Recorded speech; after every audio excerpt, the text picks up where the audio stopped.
For the first time, we are transiting the Panama Canal, a bucket list item for both of us, and an experience we hope we both can learn a lot from.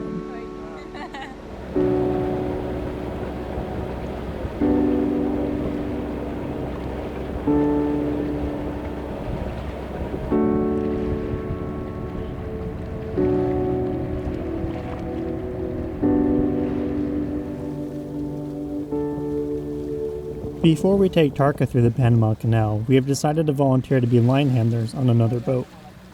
The way small boats like ours do a canal transit is with what's called a hand line transit, where the vessel is kept centered in a lock by 4 long lines. Usually you end up rafted with other hand line vessels, thus needing only 2 or maybe none of your lines. But it's not guaranteed, and you may need all 4 line handlers. Hence, every vessel is required to have 4 line handlers in addition to their captain. Most boats don't have such a large surplus of adult-aged crew on board, so the options are either hire people for the transit, that being locals or backpackers, or find some volunteers. Volunteers like Nusha and I are fairly easy to come by. For us, we get an opportunity to quite literally learn the ropes, not to mention the chance to really enjoy a transit without stressing about every little thing along the way. So we locked Tarka up and had our friends in Perception keep an eye on her for a few days that it will take us to complete the transit. Today we're transiting with Kiwi friends of ours that are heading back to New Zealand. Like each other. Once aboard the other boat, it was just a matter of waiting until go time. 2 other boats are also transiting with us today, and we waited and watched as they received their advisors. Yeah, are you guys gonna go get drinks? Yeah, we are. We're gonna go for happy hour. We're gonna go take a pee off Tarka first to claim it as my own. Good, good. That Do way that, everyone knows. please. Smell me. Every boat needs an advisor to transit, and these are the guys that really run the show. It turns out that we are actually getting 2 advisors, which sometimes happens. 2 for 1. 2 for the price of 1. Hello. This was good for us to know because advisors expect to be fed a decent hot meal, and if they aren't satisfied, they can, at your expense, have food delivered to them in the canal. We also have to feed our line handlers, so we'll be making lots of food for our transit, and now a little extra in case we too get 2 advisors. As soon as the advisors were aboard, it was anchors up and full speed to the canal locks, about 6 miles away from the anchorage. The 2 other vessels transiting with us today already had left and were well ahead of us, so there was some pressure for us to play catch-up. Our captain has decided to hire 1 local, experienced line handler so that at least one of us knows what's going on, as well as how the lines should be prepared and laid out. We'll also need lines ready to go for rafting up to other vessels, so I got busy getting those prepared. Otherwise, it was just a matter of enjoying the ride and the beautiful sunset behind us.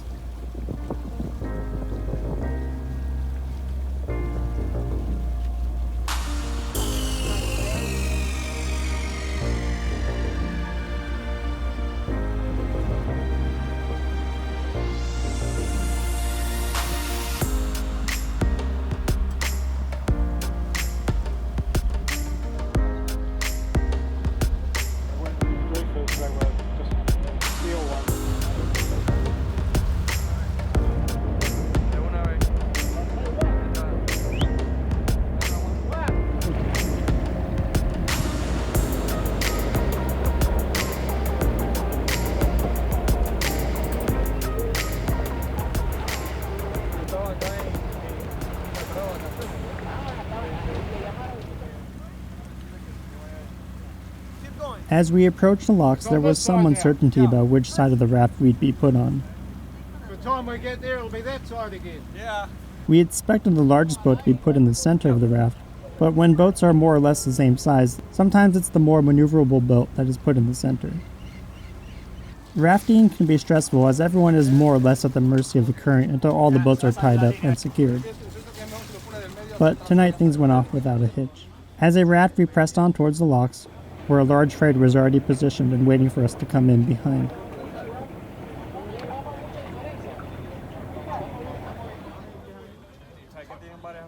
As we approached the first lock, messenger lines were thrown down to us with large monkey fists on the end. which can pack a punch, so it's important not to catch them with your head.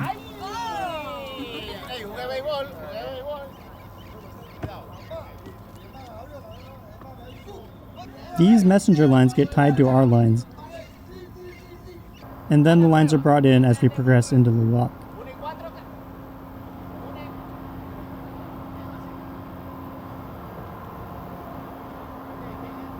We quickly discovered, though, why it's so important that the lines be carefully laid out in advance, as somehow our bow line became a tangled mess and it wasn't feeding out quickly enough. In a worst case scenario, this could mean that we don't get secured in time and end up against one of the very rough locked walls. We were okay this time, but definitely something we made a mental note of for later when we take Tarka through. Secured in the lock, the massive gates behind us began to close.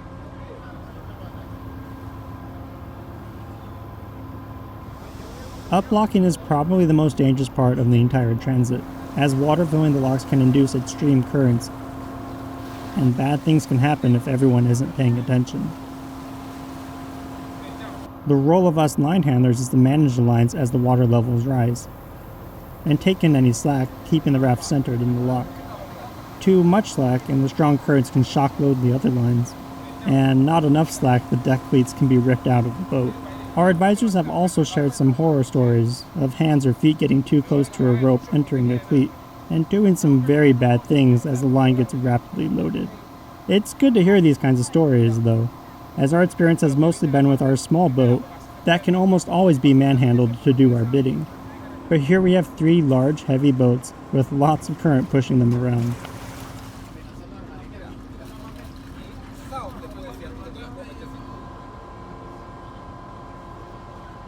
The forward gates opened and our large neighbor moved forward into the next lock.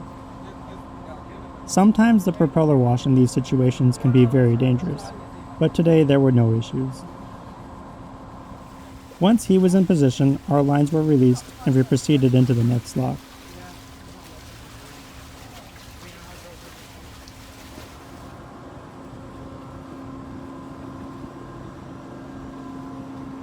Tied up and secured, the gates closed, and the whole process repeats. There are a total of 3 locks to get us up to lake level, and the whole locking process takes several hours. If everything is going well, then the whole thing isn't too exciting.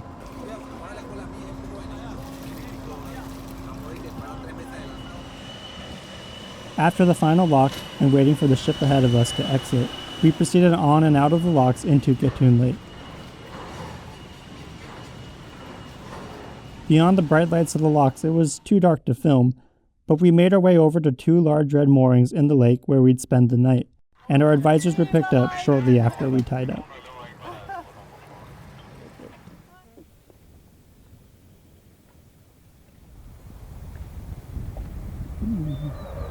Monkey.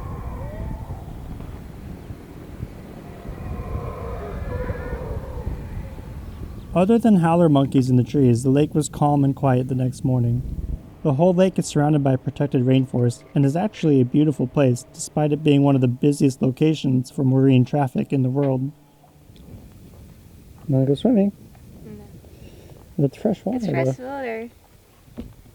Before we could untie from the mooring, we needed to receive our advisor for the day, which we weren't really sure when would happen. So we just passed the time. A few boats did go by, some of them pretty funny looking, but none were carrying our guy. Eventually, a pilot boat started making a beeline towards us, and sure enough, this was our guy. With the new advisor on board, we quickly got underway, as crossing the lake takes almost the whole day. Because this boat is slower than the other 2, we were given a bit of a head start. The majority of the Panama Canal is actually a man-made lake. Constructing a sea-level canal through the mountainous terrain across the entire isthmus proved to be too difficult, and instead the Chagres River was simply dammed, a dam we actually explored while we were anchored in the river. Recently, new locks have been opened for much larger vessels, which also reduced the total amount of fresh water used in the locking cycle by 60%.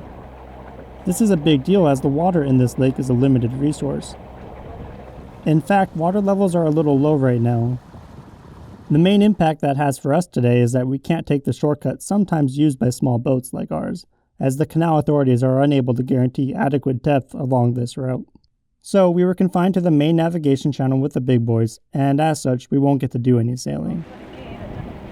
This is really too bad. As for Tarka, we were kinda hoping we'd be allowed to use our Genoa for a bit of added speed, and thus reduce the workload on our engine. But unless massive quantities of rainfall in the next few weeks, it doesn't look like that will be an option. After about an hour, the other two sailboats that were crossing with us caught up. They must have been pushing 7 or 8 knots. I'm not really sure what their hurry was, as they sure won't be going through the locks without us.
The creation of Gatun Lake was definitely destructive for the rainforest ecosystem that once existed here. Only the high ground survived the flooding, and these areas have become isolated ecosystems. The largest of these, Barrow, Colorado Island, is home to the Smithsonian Tropical Research Center, and is one of the oldest and largest protected natural areas in the Americas, allowing for unique long-term ecological studies. The human toll for the canal construction was also immense, and it was hard not to think of the many thousands of people who died just trying to excavate the Culebra Cut that we were now passing through.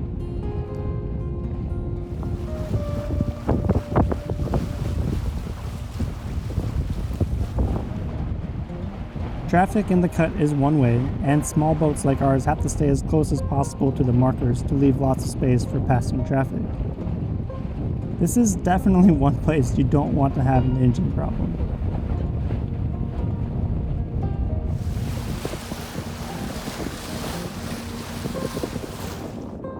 Once through the cut, which takes almost an hour, we rafted up again with the other two hand-lined boats and proceeded into the locks.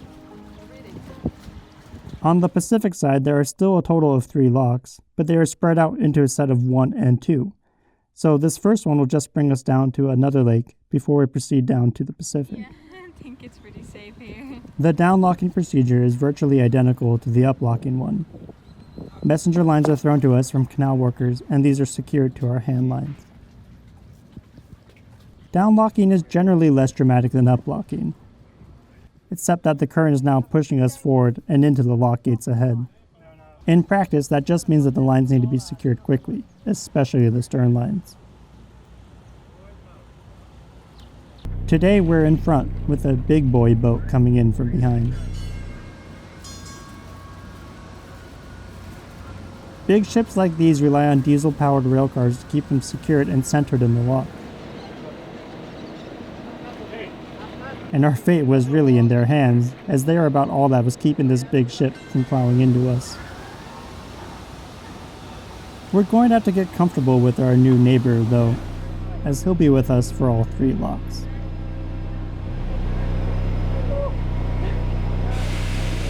The main reason downlocking is less dramatic is that water flowing out of the lock doesn't induce turbulence and strong currents in the same way that a filling lock does. So it's a pretty relaxing procedure. We just let slack out on the lines as needed.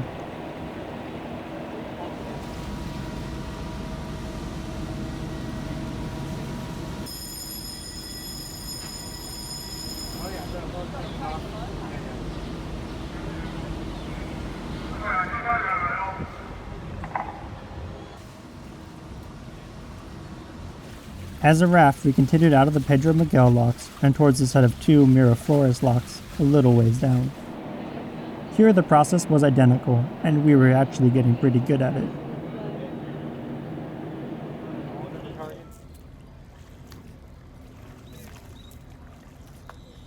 We had an audience today, too, as this is where the Panama Canal Visitor Center is, and it was definitely busy. Luck would also have it for things to go, in the words of our captain, a little pear-shaped in front of our audience. The worker handling my line was a little too slow getting the loop around the bollard. That, or someone on one of the other lines was a little too quick, but as a result, our raft was put askew in the lock. With a bit of bow thruster and a lot of pulling, we were able to get ourselves recentered and back in our happy place.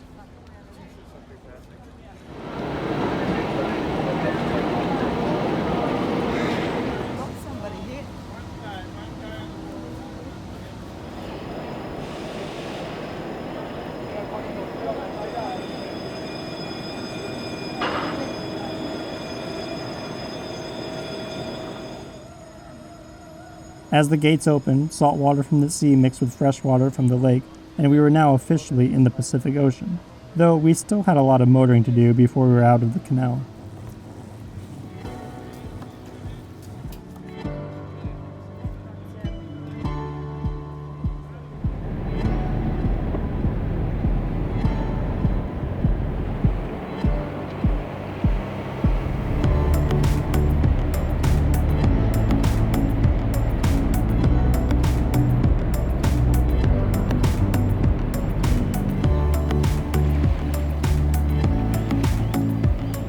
Passing under the Bridge of the Americas is generally the official finish line of a canal crossing, and shortly after our advisor was picked up and clocked out for the day. Another successful transit under his belt.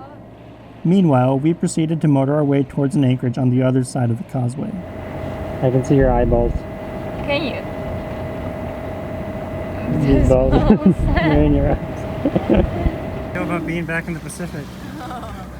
Cool, really goody. Nothing broke. Nothing broke. We didn't hit anything. No, nobody hit us. Though we're not in the Pacific with Tarka, it was still exciting to be in an entirely new ocean. Everything seemed better on this side.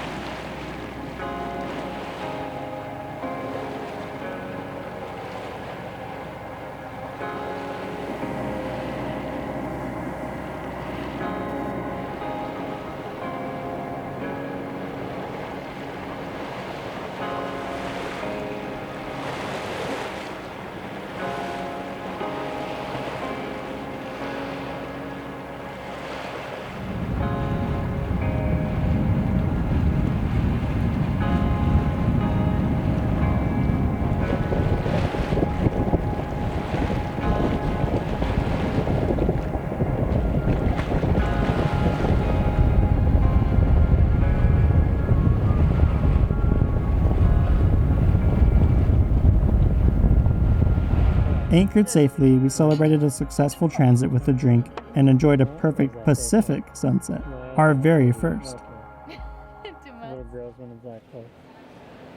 I am happy we decided to volunteer as line handlers, and we had 2 of the best hosts for the occasion, who now get to set off across the Pacific, home to New Zealand, and complete their circumnavigation. Now that we know what we're up against, we're excited to take Tarka through, and we really can't wait to get back to her to get that ball rolling. But that will have to wait until next time.